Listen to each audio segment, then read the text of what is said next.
टूट जाए वो पत्ते नहीं है हम, आंधियों से कोई कह दो औकात में रहे।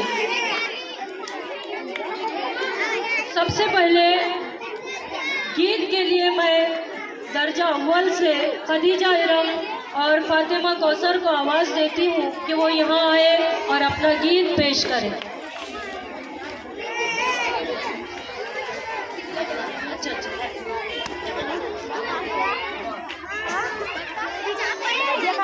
खदीजा इरम से दरख्वास्त करती हूँ कि वो अपना गीत पेश करें। मनीष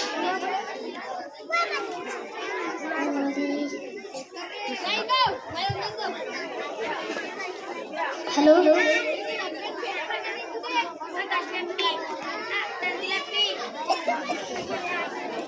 अस्सलाम वालेकुम